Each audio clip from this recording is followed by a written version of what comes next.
my gosh. That's insane. You went from Cornwall and a head gasket to 25 quid in a kettle.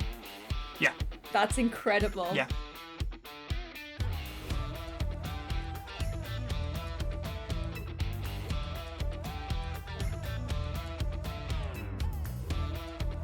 I could convert this into a race car. And then you look at how much race cars cost and you're like, maybe not. Yeah, maybe no.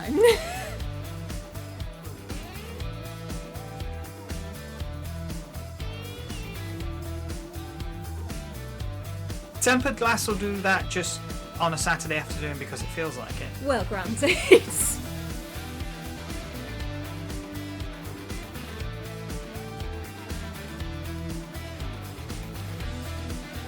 But in terms of hobbies and stuff like that, is if you're not having fun, you're not doing it right. Yeah.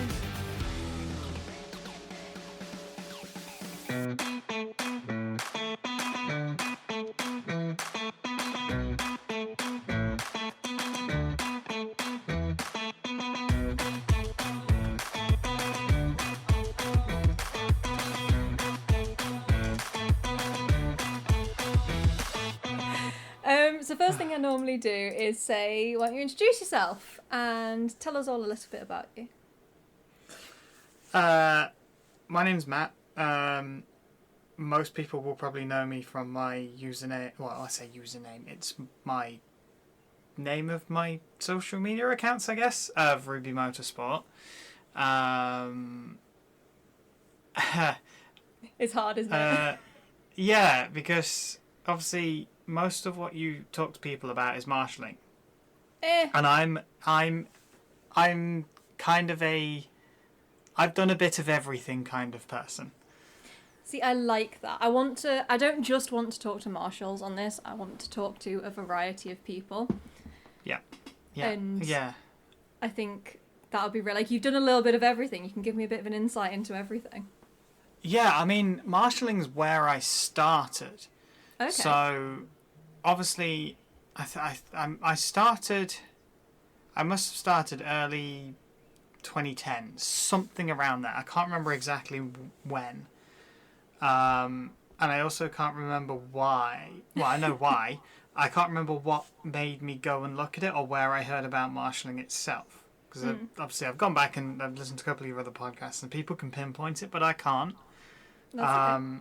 I think it's one of those where we all know marshals are volunteers. So I was like, I'm in my early 20s. I have no money to go and watch motorsport. So if I volunteer as a marshal, I can go and watch motorsport for free. Yeah. You know what I mean? Yeah, absolutely. So it's like, yeah, win-win. And at this point, I'm living with my parents. I'm 20 minutes from Donington Park. So I'm like, yeah, it's 20 minutes. It's not even a long drive either. No, that is quite nice. So yeah, I signed up. Obviously, at the time, I was like, yeah, well, I'll go down the whole thing and get in and do Formula One and all that. And obviously that never materialised because you know how hard it is to get into Formula One marshalling because it's not, they don't take everyone. So no. And I don't think I ever stopped being a trainee. So I think I was, if I was to go, well, obviously if I'd go back now, I'd be a trainee. But at the time, I don't think I ever got signed off. So I think I was a trainee forever. Oh, I mean, some people prefer it like that. Yeah, it doesn't take you away from the F1, but yeah, but I was quite happy on post. I got to see quite a lot of things that some people now still haven't seen. So I saw World Touring Cars when that came to Donington. Oh, and that's I think cool. that only came once or twice. It wasn't a lot. Mm. So that was quite fun. I got to sit. I was on post on the exit of the S's. But they were running the full loop, so it was the S's onto the Melbourne loop. So that was good fun. Mm. The A1 GP, I saw those as well. I think that was the same weekend. Okay. Might have been, can't remember. And one of the best series I've ever seen is 750 Motor Club. Really? Yeah. Oh my god. So I've got this. It's a memorable race. They were racing what they called low-cost cars. Yeah. Which, for all intents and purposes, are Lotus equivalents, essentially. Yeah. And the top two were separated by 0.000. No, okay, no. Yeah. That is Yeah. so hard to call as the person waving Yeah. the checker. But either way, that must be such good racing. Oh yeah, yeah. It's all club racing is the best racing you'll ever see. Absolutely, 100% agreed. Yeah, yeah, always. So you within 750 Motor Club, you have the MX-5 racing. You've obviously got those low costs and the I can't remember what it was called. It might have just been hot hatch, but I remember they were racing Saxos. Because I had one at the time, and I was like, I could convert this into a race car.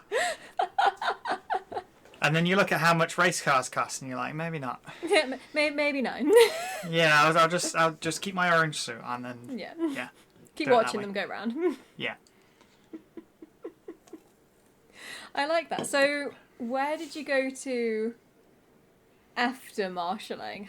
What did you step into next? So, well, I still marshal now, but we'll get to that later down the line. But essentially, from there, I got into modifying cars.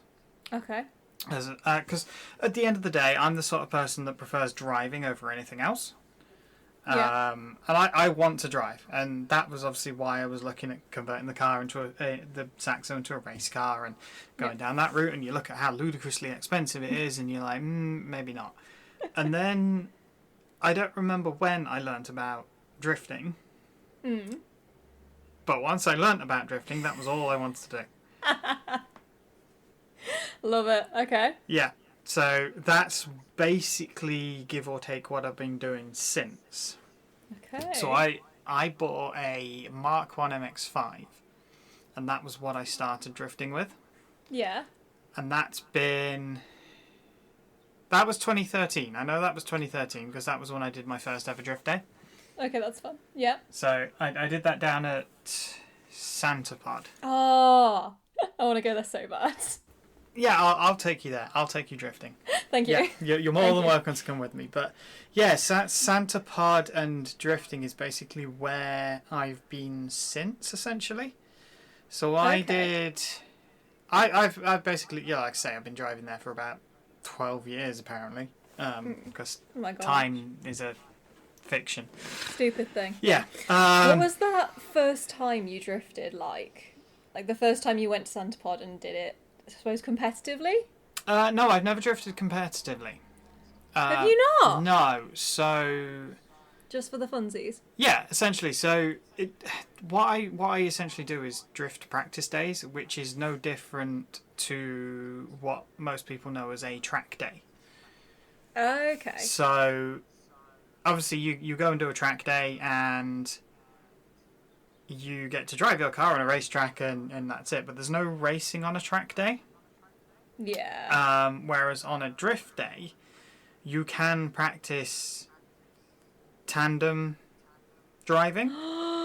No, that's so cool. Which is fully allowed on drift practice days, which is obviously, for those who don't know, two cars oversteering, which is what drifting is, but right next to each other, inches apart, and quite often touching. So it's incredible to see. If people listening to this haven't seen it, go and look up some videos of it because it is such a skill. Yeah. If you watch Goodwood, you'll have seen the drifters go up the hill and do that sort of thing, and that's sort of demo-y, show-offy stuff. So that's completely different to actual competition level drifting.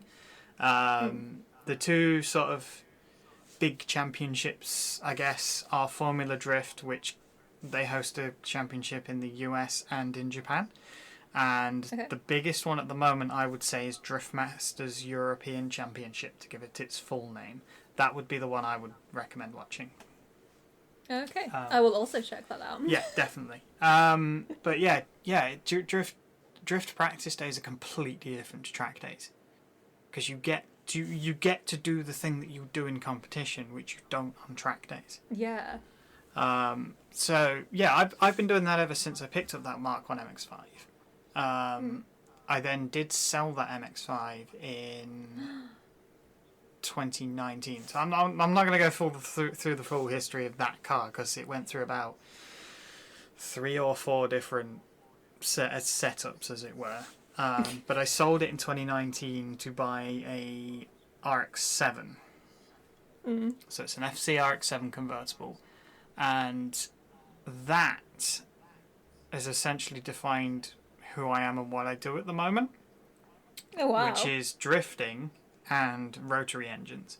Okay. So obviously drifting is what I've been doing, it's what I want to do, and at some point I would like to do a competition, but you have to faff about with roll cages and the FIA safety stuff and all of the normal stuff that comes with building a race car, which is very, very expensive. Yeah, and there's a lot of it. Yeah. But the rotary engine is the other side of it that I've always loved. Yeah.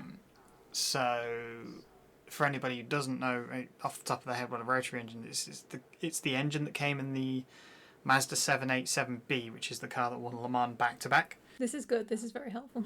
Yeah, it's the green and orange livery. If you put Mazda 787B into any search engine and look at the images, you'll know it straight away.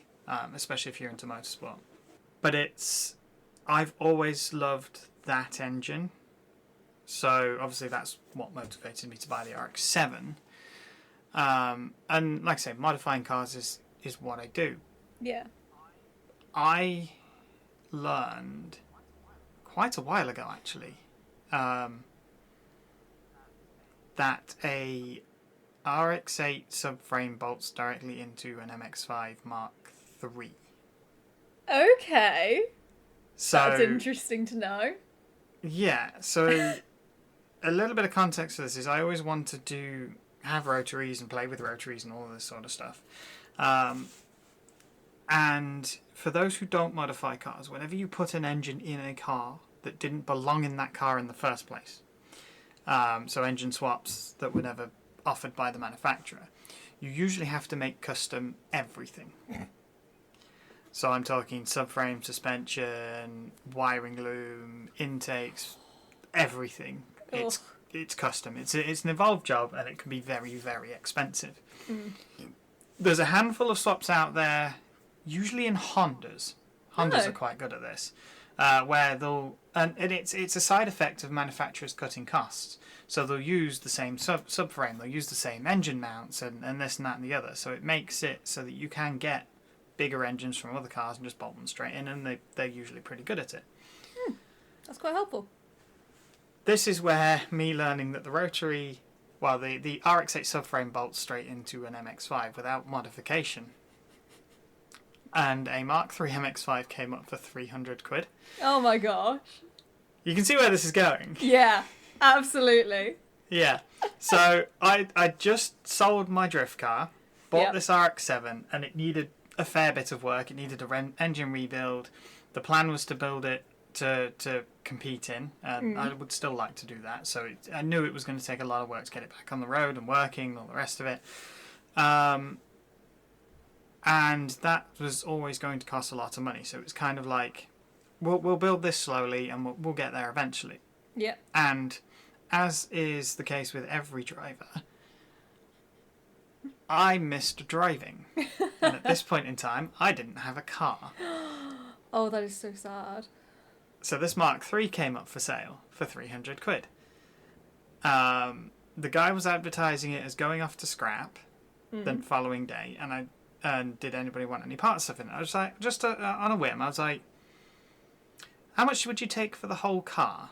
Like, everything still present? Because he said it had a head gasket failure. Okay. Which, for most people know, that's usually where you'd have to scrap the car, especially if it's a cheap car.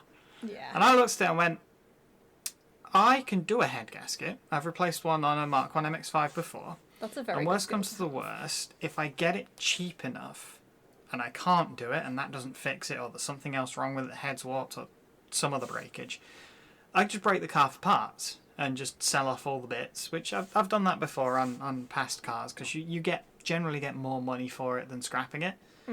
But it's a lot of work because you have to take all off parts and you have to wrap them up and you have to sell them and faff about with Facebook Marketplace and all the pitfalls that come along with it. Yeah. So I was like, I'm going to win here. Yep. I'm going to win. There's no way I can lose this. So I Went all the way down from, I'm in the West Midlands, to Cornwall. Oh my gosh. Yeah, to go and fetch it. Oh my gosh. And the guy said, no, it still runs. And he What? jumped it. He jump started it on the drive. So yeah, it had an overheating issue essentially. He diagnosed it as the head gasket.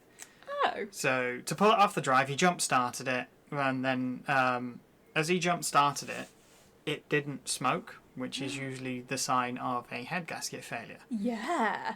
So right there and then, I was like, this isn't a head gasket failure. No. Did you tell him? So no, I paid him his money. I signed the logbook, and we went and I took it home. And I got it home, and the way that so a little bit of a mindset sort of way that you should think about fixing things, Okay. because I fix everything, is start with the cheapest option. Okay. So look at all the things that it could be. On an overheating car, there's lots of things it could be. So for example, the cheapest thing is going to be a fuse is blown on your fans. Yep. But if it's overheating while you're moving, it's not going to be that, because there's airflow over your radiator. And then it's stuff like airlocks in the radiator, leaks in the radiator, and stuff like that. Yep. So I go through all of that. I find that the battery sits above the radiator, and one of the battery clamps sort of hook things had fallen down into the fan. Okay. And that had jammed the fan up, and that had blown the fuse. So recovered that, fixed the fan issue, still overheats. I'm like, okay. Next thing on your list is thermostat. Yeah. And you can test those at home. These are great thermostats. You pull the thermostat out, and it's either already stuck open, which is usually when your car won't warm up, Yeah. or they get stuck closed, which gives you overheating. And you just pull that out, boil the kettle, and dunk it in the kettle, and see if it opens. I love how It high didn't tech open. that is. Oh Yeah, no. £25 it cost me to fix the overheating issue. Oh my gosh. That's insane. If you went from Cornwall and a head gasket to 25 quid in a kettle. Yeah. That's incredible. Yeah. So 25 quid later, fix the overheating issue. So I was Oh my like, gosh. great. So now I've got a car I can enjoy, because it's a two-seater Yeah. convertible. Yeah. And it was cheap, which is great. So I was like, Yeah, very perfect. nice. I can go drifting in this while I'm building the RX-7. Yeah. 2,000 miles later, Okay. the bottom end went. Oh. No. And I'm no stranger to engine swaps. In my previous car, I'd done engine swaps in the past when I've had issues with them. I've done supercharger conversions, which is what I did on the Mark 1 and stuff like that. So none of this is foreign to me. I'm like, right, okay, what's the best option for fixing this? Yep. How can we sort this? Yeah, so I start looking on eBay. So like, let's just look for a replacement engine, just Yep. exactly the same. We'll take that out. We'll put a new one in. Straight up. £1,750. Okay. You know what? That's not as bad as I was expecting. It's a Yeah, lot. but on a car, but on a car I've just paid 300 quid for. Okay, amazing. Keep going. Okay, so at this point, and this is the mindset of somebody who modifies cars, is when you have a breakage, you look to upgrade the part.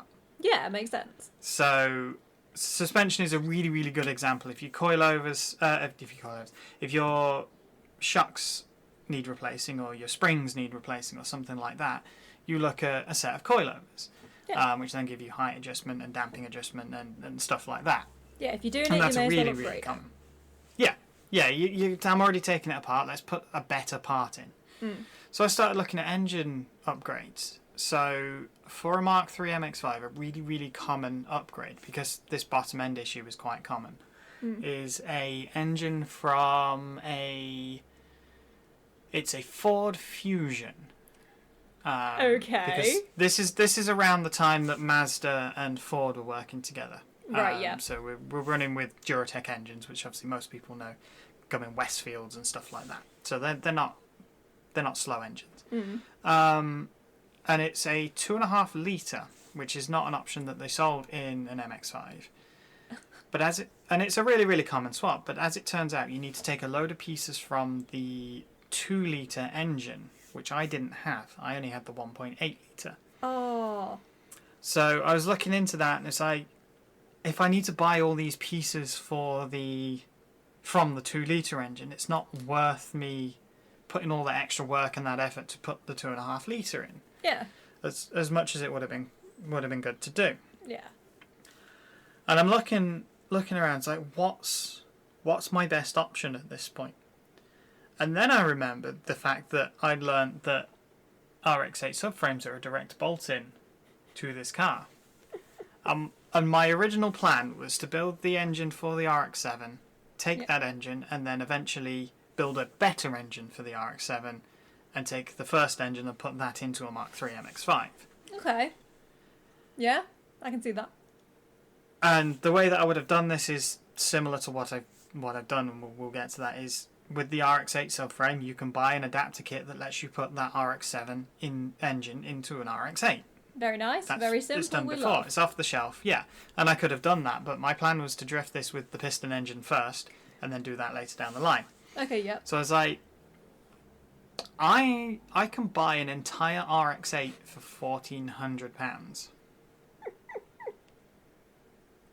Oh my gosh. So I bought an RX-8. Yep. Yeah, it had 9 months MOT on it as well. So I went deliberately out there and found one with a good engine, but was rusty. Okay. And it needed welding to pass another MOT, but the engine and the mechanical bits were all good. So I bought that with 9 months MOT. I spent through the winter months, so I bought it September, October, something like that, and through winter is when they run Santa Pod's Drift What You Brung, so it's normally October to March-ish, something like that. Okay. So I spent a couple of months drifting it. I only did 2 or 3 days in it, something like that, just to sort of get a feel for it. And I had the car, so it was like, well, yeah, why not? Yeah, may as well. And at this point I hadn't drifted for about 3 years, maybe. Gosh, Something you must like have been that. itching to get back to it. Oh yeah, absolutely. And then it was the time for the engine swap. Now, a good way of doing an engine swap is to use a standalone ECU, which is usually about £1,000 to £2,000, depending on what you buy. Okay. And I was sat here like, I know a lot of MX-5 parts are similar to the RX-8. So a good example is the wiper stalk. So you know, on more modern cars, you can if you put it onto the intermittent setting, you can adjust how frequently it wipes. Yeah. That didn't come on the MX-5, but it did come on the RX-8. Okay. And it's quite a common thing for people to buy the one from the RX-8, fit it to the MX-5, because it's exactly the same. It's identical. It just plugs in and you're good to go. Yeah, makes sense. But I also know a couple of suspension parts were the same, because people sell aftermarket parts for them that are advertised to fit both cars. And I'd already bought adjustable drop links that had the same part number for both cars. Okay. So I was like, can I just bring the entire loom for the RX-8 across and just bring everything from the RX-8 across and just stuff it all in this little MX-5? Could you? Yes, as it turns out. with quite a lot of, I'm going to use a very English word, faffing. Yep. I had to do far more wiring than I was ever anticipating. And I'm not going to run through it all because we'll be here all day. And I've actually, if you look at my YouTube channel, I've actually done a full walkthrough video of that car. So if you're interested in the rest of it and how I did the whole thing, then go and look that up there. Absolutely. So yeah, that was that, and that's where I don't know why. I just like it, rotary engines, and I like MX-5s, and it just happened to line up that would work. Hey, sometimes things just work really nicely. Yeah, exactly. And I've spoken to a lot of people about a similar swap, and I've said to everybody, if you want to do this, just get the standalone ECU and save yourself the headaches of wiring. Love it. So, So, when did you finish that off? so properly, like 100% working, about 2 months ago. Oh my gosh. This is a It's- long build. No, actually. So it only took me 4 months to build the thing. Okay. And have it working, and I took it for an MOT. And I'll give you the short version of this. Like I say, I've covered it all on my YouTube channel. But on the way to the MOT, a silicon pipe I'd bought off eBay burst, overheated the car, and ruined the engine. Oh, So my God. all this money I'd spent on a good engine, straight down the drain. Oh, no. So it ran enough for me to nurse it to the MOT, got through the MOT, nursed it home, and then a compression tested it, and we were down on one rotor. So I was like, right, okay, engine rebuild time. Rebuilt the engine, and spent the next 2,000 miles running it in, Okay. which is... It's hard to do when you enjoy driving and you just want to drive a car hard and enjoy it. Yeah, When you're limited to 4,000 RPM in every year change, it's painful. yeah, especially when I can go all the way up to 9,000 RPM. You're just looking at it like, no. It miss actually you. made it really awkward to pull onto roundabouts and out of junctions because the power band on that car kicks in at the top end, Oh. and I was basically short shifting everywhere. Oh, no. So I had it was kind of awkward. It's not good. And then at 1,900 miles, so this is 12 months after I'd finished it, give or take. Yeah. It decided it wants to have an electrical fault No. and a misfire. No. Yeah. I spent 12 months looking at this. Bearing in mind I've got, between myself and my partner, we have 6 cars currently. Oh my gosh. I mean, that's an amazing garage, and I want to hear every single car that you have. Yeah, so I was working on many things all at the same time and stuff like that. But yeah, it took me about 12 months to diagnose that issue. For anybody who's interested, it's called a condenser. It's a little black plastic box with one teeny tiny cable coming out of it that was causing all of my issues. That's it. Pulled it out, threw it in the bin. It's run flawlessly ever since. Oh my gosh.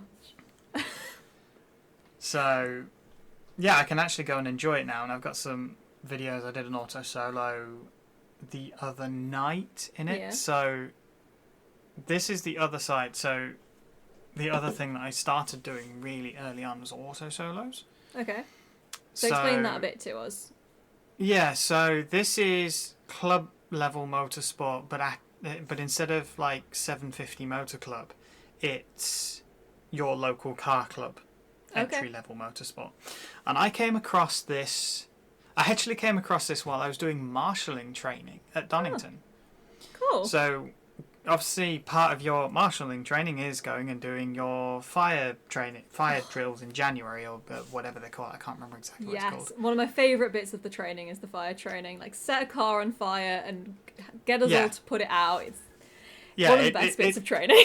It's quite funny because they basically take a car, set it on fire, wait for it to be established. So we're talking like the entire car is covered in flames. Yep. And then they're like, right, go and put it out. Yeah. Literally, it's that casual. Yeah. So yeah, that was quite intense, and nothing prepares you for the amount of heat that comes off a car that's on fire when you run towards it. No, it's Absolutely nothing. crazy. Obviously, you're going towards it expecting it, but then you get there and you're like, oh my gosh, it's just so much more intense than you anticipated. Yeah, absolutely. And look, when people talk about fires and they say 300 or 500 degrees, and you're like, yeah, I can think that. It's like, you know what boiling temperature is, but you know what boiling temperature is, and you can't touch it. Yeah. This is 5 times that, and possibly more, depending on the type of fire and whether it melts stuff and that sort of things. Like, we're talking about fires that are intense enough to melt glass. Yeah, and you've got to open the door while the car's on fire. Like, I had a window explode in my face the first time I did it. Yeah, tempered glass will do that to you. Yeah, it was. Well, tempered glass will do that just on a Saturday afternoon because it feels like it. Well, granted. So, yeah. So yeah, I was at Donington, and in the paddock they were running. It was Loughborough Car Club were running an auto solo, Okay. and what they essentially do, and this is completely different to auto testing. So an auto solo is all forwards. Right. And basically what they do is they lay out a course using cones in a big flat concreted area, such as the paddock at Donington. Yeah. And you basically have to drive around it as fast as possible. Okay, that sounds really fun. Yeah. Yeah, it is. It's really fun. And the best part about it is it's really, really cheap. And you don't have to motorsport prep your car. Ooh. So this is what I learned. So you have to join the car club itself, which is usually about 20 quid for the year, even now. Mm-hmm. And then the entry fee to the event itself is usually 20 quid as well. Okay. I mean, that's not So for a start, you can enter, even if you're not part of the club, paying the club membership fee and the event itself, you're at 40 quid. Yeah. That is incredible. And you can take your normal road car. You don't need to put a roll cage in it. You don't need to put fire extinguisher in it. You don't need a helmet. You don't need a race suit. None of that stuff. It's just a normal car. How you drove to work in your car this morning is exactly how you could turn up to that event and be eligible to drive it. I don't know whether that's exciting or concerning. It's exciting. But Because it's all low speed stuff. Oh, So yeah, this okay, is fair. where you get around not having to have roll cages and stuff like that. Plus, you're also not on track at the well. You can be on track at the same time as another car, but it's staged like a rally would be. Yeah, so it's But Set you're also intervals. not racing against each other. There's no chance of contact other than running over a few cones and stuff like that. yeah. Which means that it's a good entry level for everybody. Yeah. You can also do it from the age of 14. Oh, that's good to know. That's fun. Yeah. So every car club I've ever been to and done one of these auto solos with, there are 14-year-old kids and obviously older doing it as well. That makes me Because- concerned, but also I know 14-year-olds that would absolutely love that. Yeah, I mean it's one of those things, like they're not going to let you out there if you're dangerous and stuff Yeah. like that. So you obviously have to bear that in mind. But that is where I started anything competitive motorsport wise. Okay. So with Loughborough Car Club specifically, we did that auto solo on their paddock. We did it on the tarmac lake at Donington. So if Yeah. you know, outside of turn 1, big flat, obviously tarmac lake as they call it. It's where they've run rally cars, historic rally cars in the past as well. Yes, and some drifting. I think they've done some caravan racing. It's fantastic. Yeah, they've done all sorts of. Yeah, so that was great. We've done that there as well. But yeah, that's what I did before I started drifting, because I just bought my MX-5 when I did the marshal training. Saw that and I was like, I've never had a rear wheel drive car before. I should work out what it feels like on the limit and learn car control and stuff like that, because it was a concern for me losing control on the road. Yeah, absolutely. Having my sensible hat on at the time. Yeah. Definitely And- not excited by it at all. No, definitely not. But yeah, that was my first taste of actual competitive motorsport, and because I kept building my car as a drift car, I was never fast at it Yeah. because I wanted to go sideways everywhere. But that's what I used it for. They always enjoyed having me there, Yeah. and it was never like, "Don't come back, you're slow" and that sort of thing. Everyone was always welcoming, which Oh, was that's the main good. thing. And I'm still friends with people who I met at those early events 10, 12 years ago. Actually, it was more than that. But yeah, you meet people through motorsport, and Yeah. a lot of them you community. tend to be friends with for life, Yeah. Yeah. which is nice. But even now, yeah, I still do the occasional auto solo. I've done 2 in that MX-5, one before I put a rotary in it, and one 2 weeks ago. 1 week ago, I put How'd a it go? video up of it. Yeah, I put a video up of it very, very recently on my channel. So to whatever date this goes out. Yeah, and then so because I've done other motorsport since that. Yeah. So I mean, the main one big question. Sorry. Go on. How's drifting the MX-5? Difficult at the moment. Okay. So obviously it's a completely different chassis to my Mark 1. Yeah. And I basically need to spend some time on an actual drift day dialing the settings into what I'm happy with. And anybody who's watched Formula 1 will know exactly what I'm talking about. That's why they have the practice sessions, and you have to tweak the settings to how you like to drive and get the car set up to respond and react how you want it to. Yeah. And it's quite a big part of driving that potentially not a lot of people will understand because they've never driven a car at speed. Yeah, it's not the part that you think about normally. No, because you'd think, oh yeah, you just get in it and drive it. But when you start looking at it, it's like, actually, no. I need to feel comfortable in the car at speed.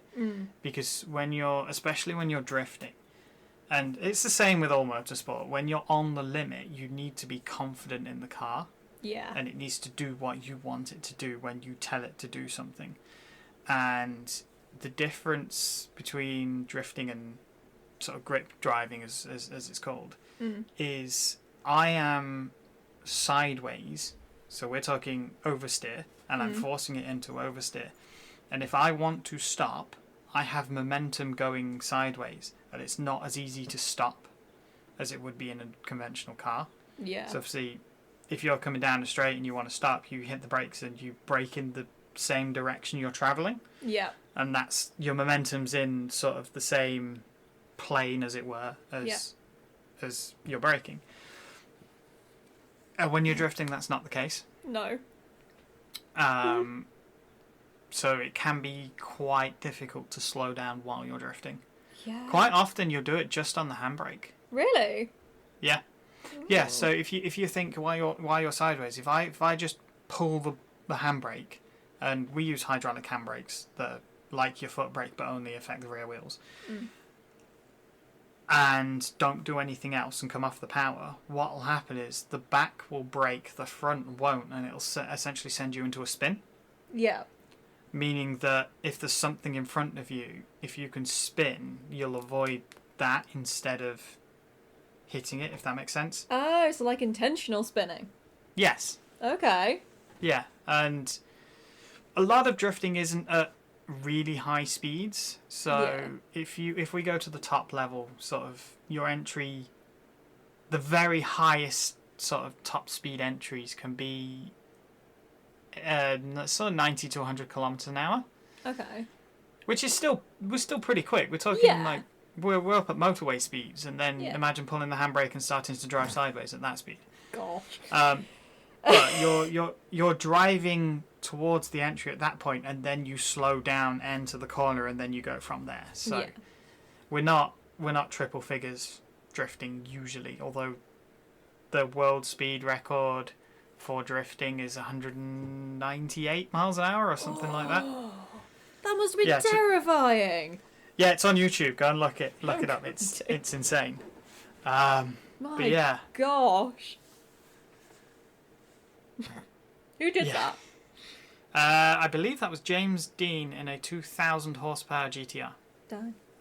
So, anything next? Anything you're planning on moving into? Well, I guess I should talk about what I currently marshal. Yes. So and your YouTube channel. We should talk about that as well. Yeah. So, well, we'll get to the YouTube last because that's the most recent thing that I did. So, after maybe 4 or 5 years drifting at Santa Pod, the guys who ran the event itself. So the way that it works is Santa Pod hosts the day, obviously at their venue. They have their staff on site for tickets and security. They have medical and fire on site. And for the rest of it, there's a small team of us that run the event itself. We're all drifters. And what we essentially do is marshal half a day and drive half a day. And that's how we get. So it's great. We get in for free, but we have to work to earn our driving portion of the day. Yeah. And it's completely different to marshalling at, say, Donington, for example.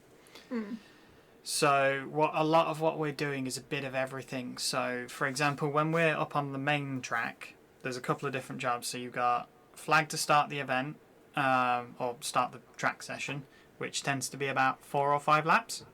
Yep. Okay. You've got flag to end the session, and then there's somebody out putting cones up, because we essentially set out a course in cones, and people make mistakes to hit the cones, and it's somebody's job to run around and put all the cones back up as they're driving. Yeah, sounds about right. And whoever's on start line does the wristband checks as well, just to make sure everybody's got wristbands, they've done the sign on and that sort of thing. Yeah, they're meant to be there.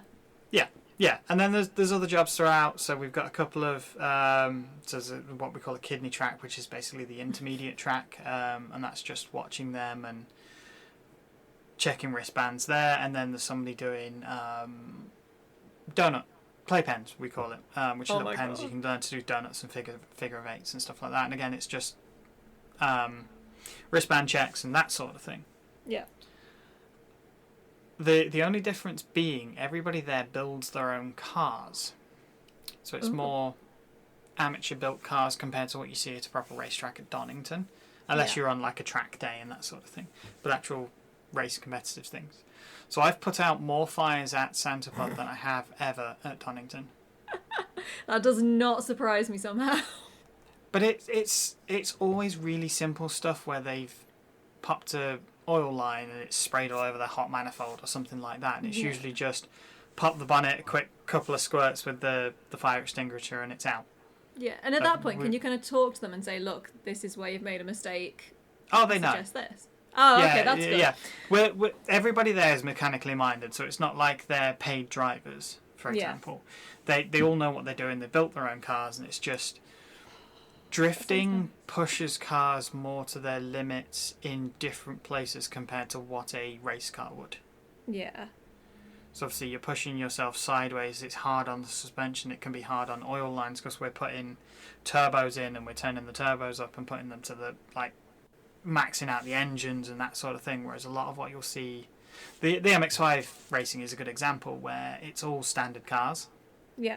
So your racing is standard MX-5, it just has a roll cage and a bucket seat in it. Whereas these are modified cars and that sort of thing. So yeah, it's always really, really minor fires, but it's always... You still have this, you get the same adrenaline where you have to run in to put a car fire out. Oh yeah. That checks out. Yeah, so it's always really, really minor. Yeah, that sounds quite nice.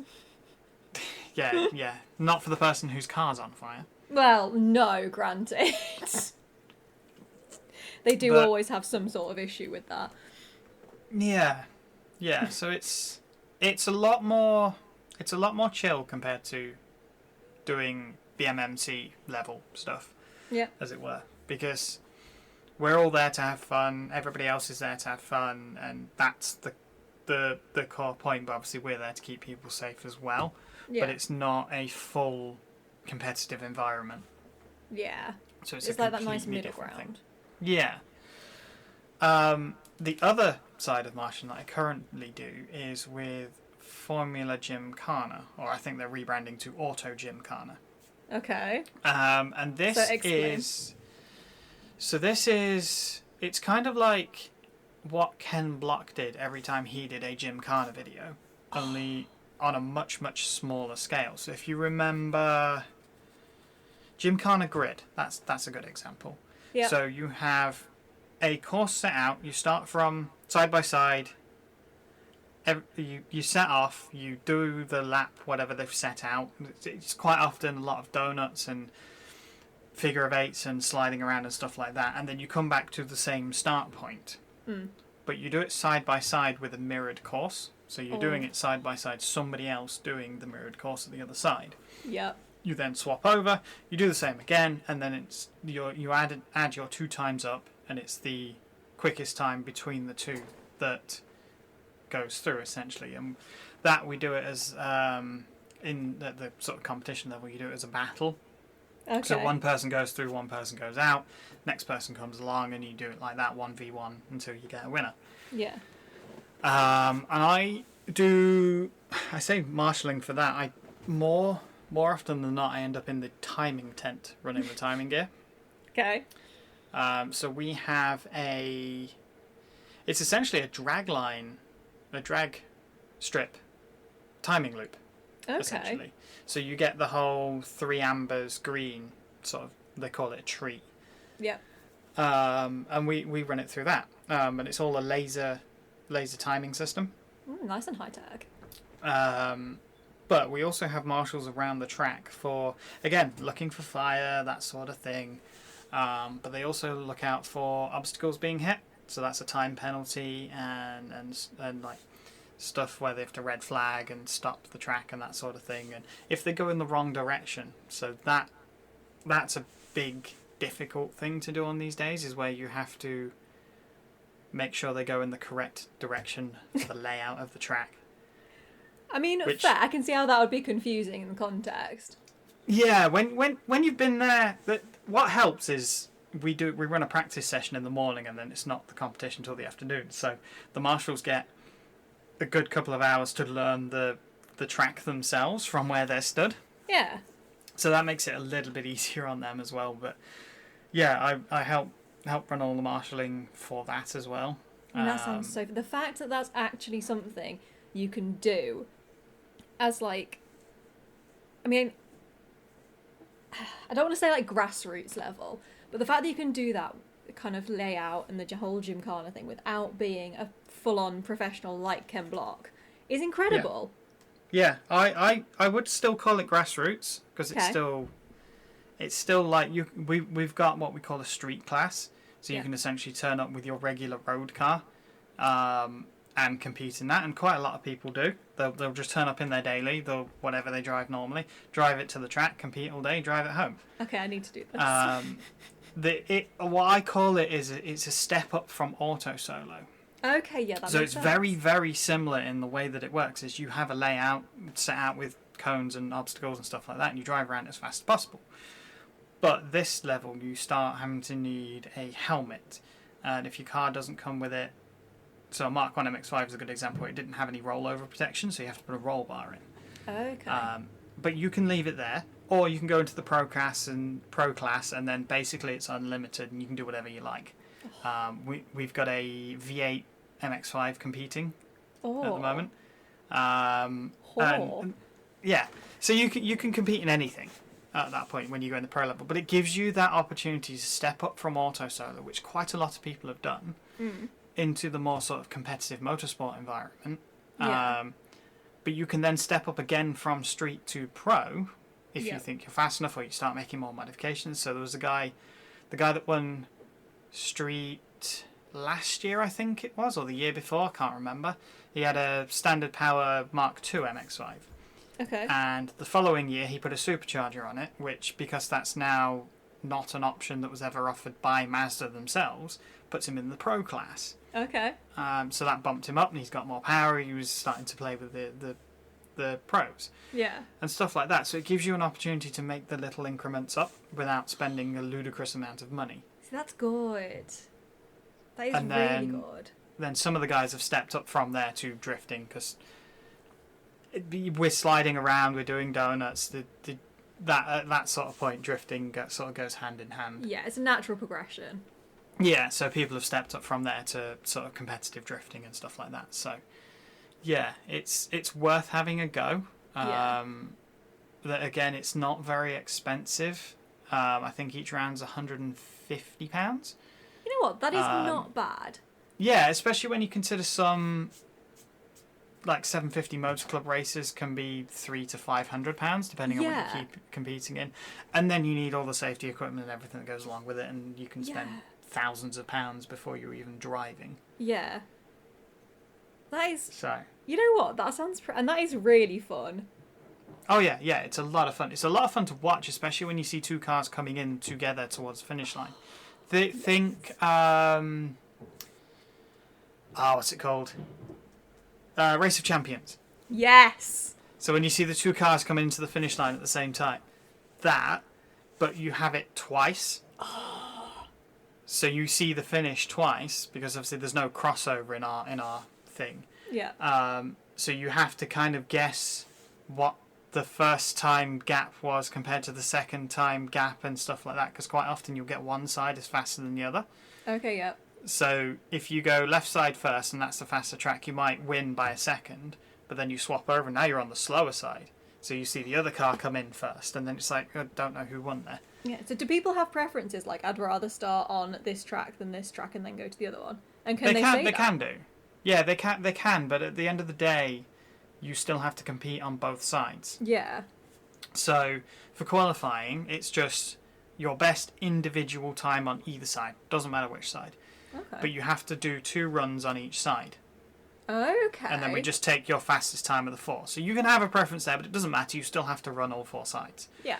So some people will do left then right, and some people will do both rights then both lefts, or whatever, however they want to do it. Yeah. But when you get to the battles, you have to run each side. You have to run both sides. Yeah. So it doesn't matter whether you've got a preference. You have to run both sides. You have no choice. Yeah. Yeah. So how does that tag into what you're doing now? Or also doing now, I suppose. So I don't know whether I'll ever compete full time in Formula G. I want to have a go. Yeah.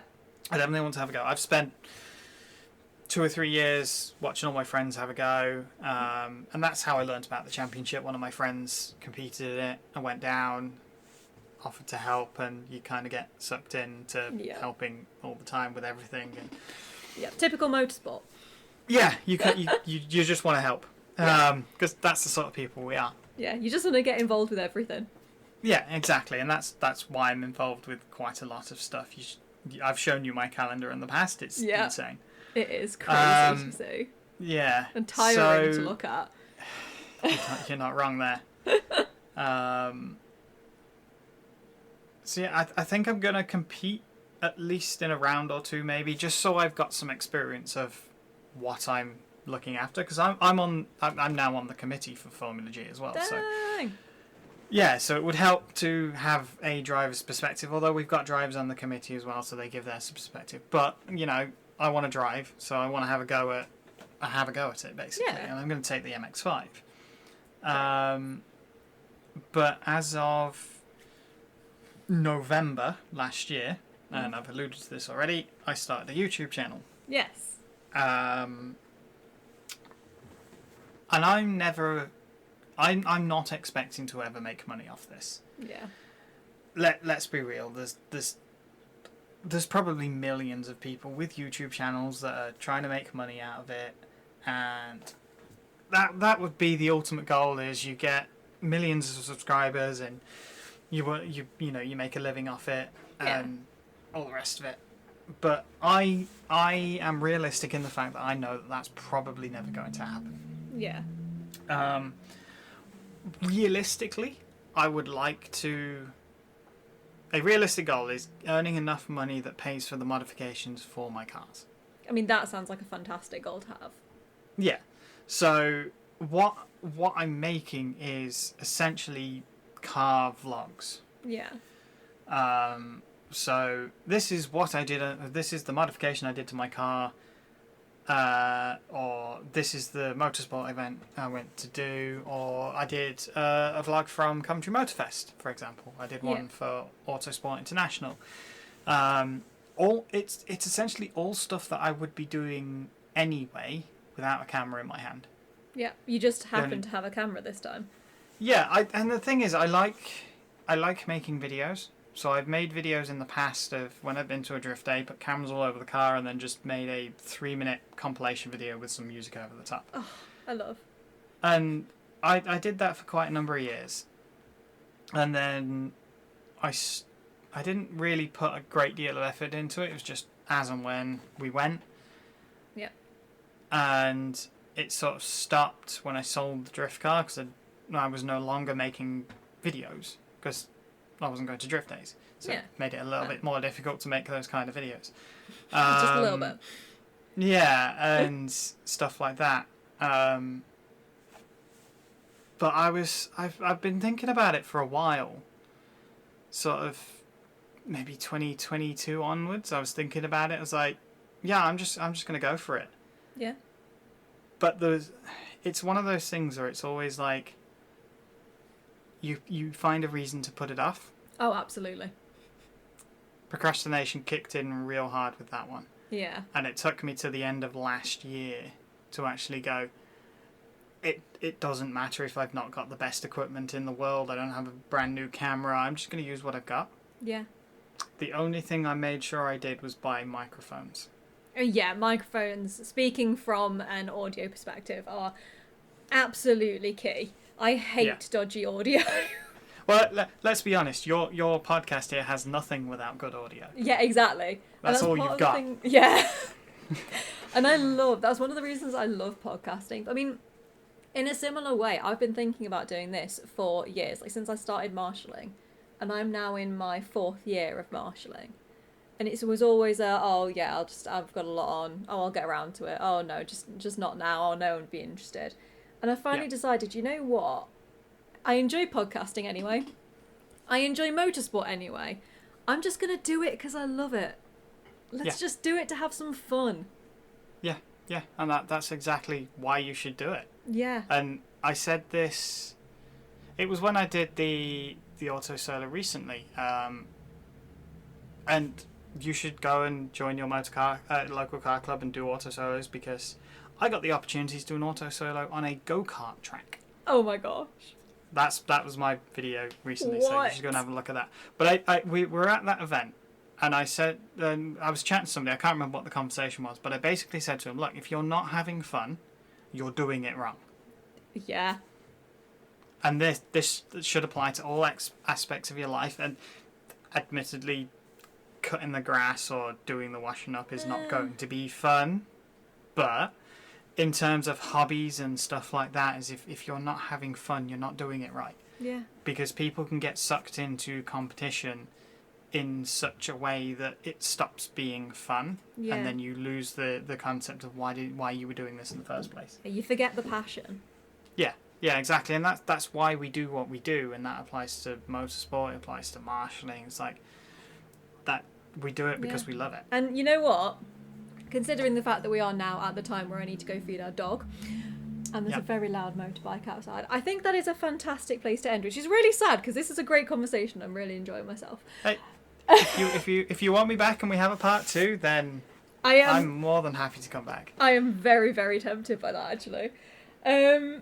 Right, yes. I'm gonna have you on my YouTube channel, and we're gonna go drifting. That's vaguely terrifying, but also very exciting. I've never been drifting. Yeah, well, I'm wait. gonna take you drifting. Heck yes. Right, I still don't know how to finish these. So let's wrap up by just saying thank you very much for coming on my podcast. I'm very, very grateful, and I've really enjoyed this. Thank you for having me. If people watch on YouTube like I do, I will spam you a load of links to a load of stuff that I've talked about, and you can stick it in the description. Fantastic. Thank you very, very much. And everybody go check out your social medias and your YouTube. Can you just remind us of what that is?